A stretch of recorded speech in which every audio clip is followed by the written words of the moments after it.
So since the election campaign was announced, right, 36-day campaign, polls have predicted a rather easy and overwhelming win for Francois Legault and the CAQ. And I think it's fair to say that not very much has changed since those early days, early polls, even after a debate where Legault did poorly. So I wondered, in Quebec history, have there been times when the polls got it wrong? Because, of course, what happens in a situation like this, and people bring this up, is when you hear poll results and you see one party so far ahead, people think, well, why am I going out, or why bother going to vote at all? My vote won't make a difference. This party is well ahead. It's going to form a majority. There's no really sense for me to go out and vote. And that kind of feeds this whole notion of we getting lower and lower turnout in votes. You heard about in the provincial election in Ontario, they had a 43% turnout because people may have assumed the same thing there. The polls showed Rob Ford was way ahead. Doug Ford, rather, was way ahead. So I thought we'd try to find out. Christian BOURQUE, of course, is Executive Vice President at Léger, and he's on the line right now. Christian, I don't know that it's a fair question to ask, but you've been doing this for a long time. Here we are just about 10 or 11 days away from the election. CAQ is still way ahead. If you look back historically in Quebec, when have there been polling upsets? Real polling upsets? I would say twice, where there was sort of a late swing in voting that actually sort of surprised everybody on the last weekend. One instance of that was actually in 2018, when the Liberal Party were a strong second, polling in the high 20s, even in around 30%, and they finished at 24.7 in 2018. But then the polls were saying that the CAQ would win, and they did. So it wasn't a major upset from that perspective. The other time that this happened was in 1998, where people said Bouchard would win the election and had the PQ ahead. And eventually, Jean Charest and the Liberals finished ahead in terms of popular vote, but lost the election. And do you remember, I mean, if you go that far back to talk about that one in 1998, what turned things around then, or why did that change? Do you remember? It was all because the last stretch of the campaign focused almost entirely on the fear of sovereignty, as M. Bouchard, who had led the 2015 referendum campaign, was still the leader of the PQ.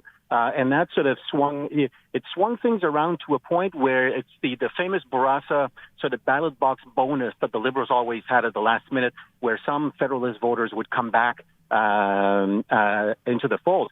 And if you look at federal politics, actually, since polling has existed in Canada since the early 60s, only twice did the party who started ahead in the polls when the campaign started not finish first when the election actually was held. And that was 1984. And the second instance was 2015 when the NEP were ahead. Right. But then Trudeau's Liberals actually won. Outside of that, the one who's sort of ahead when they call it finishes ahead at the end. You know, it's interesting because when we talked about this about a week or so ago, and I brought up this idea that there will be people out there who'll say, I saw the polls, they were 38% or 40% for the CAQ, why should I go bother to vote? Yet at the same time, we're trying to encourage people, please make sure you go out to vote, but people figure it's a foregone conclusion the CAQ are going to win. Then the question comes up, Christian, about, well, you know, should there be even polling allowed beyond a certain date? Because does it influence the vote or not?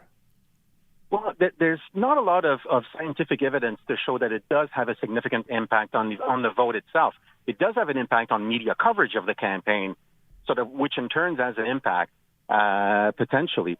But by and large, if you actually look at what happens during campaigns, most of the countries that adopted sort of a no polling policy sort of gave those up because they could not see evidence that it influenced either turnout or people's actual decisions. But I do believe in this campaign, though, there is a potential for people to say, now that I know the CAQ will win, what should I do? So we might see some strategic voting. We're already seeing some evidence of that in some people leaving the CAQ to go back to the PQ, for example. You know, I can't help but think back to the Donald Trump election.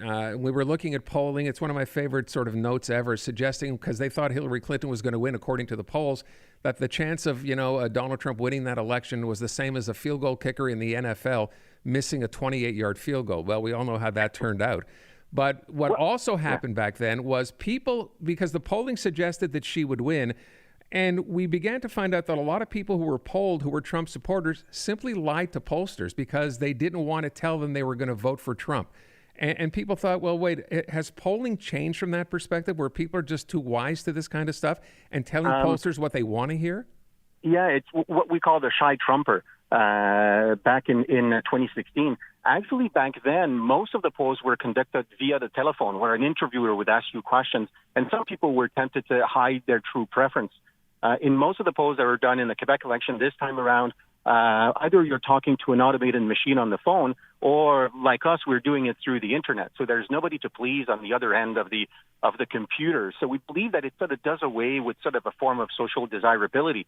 Now, remember, in 2016, the polls in terms of popular vote got it right. They did predict that Hillary Clinton would get more of the popular vote, but they missed out on a couple of key states which turned the electoral college around and actually made Trump the victor. So it's a very complex system down in the United States. So you don't rely just on the polls. You need to look at the analysis of the campaign more closely. The one thing I want to ask, just the last question before we run out of time. I know there was a poll out, I guess, about a week or so ago that showed that 34%, which seemed like a high number, still does, who said they were undecided and thought that the debates would help make up their mind.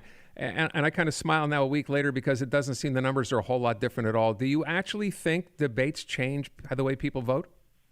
No, there's only evidence of one debate that actually sort of changed the course of the campaign, and that was the 1984 Turner-Mulroney debate, where you remember you had a choice, and Mulroney attacked Mr. Turner on the issue of integrity, and all of the polls before that had Turner the winner, and eventually, of course, we remember the whopping majority for the Conservatives in 1984. That's the last time that happened. That's the last time it happened.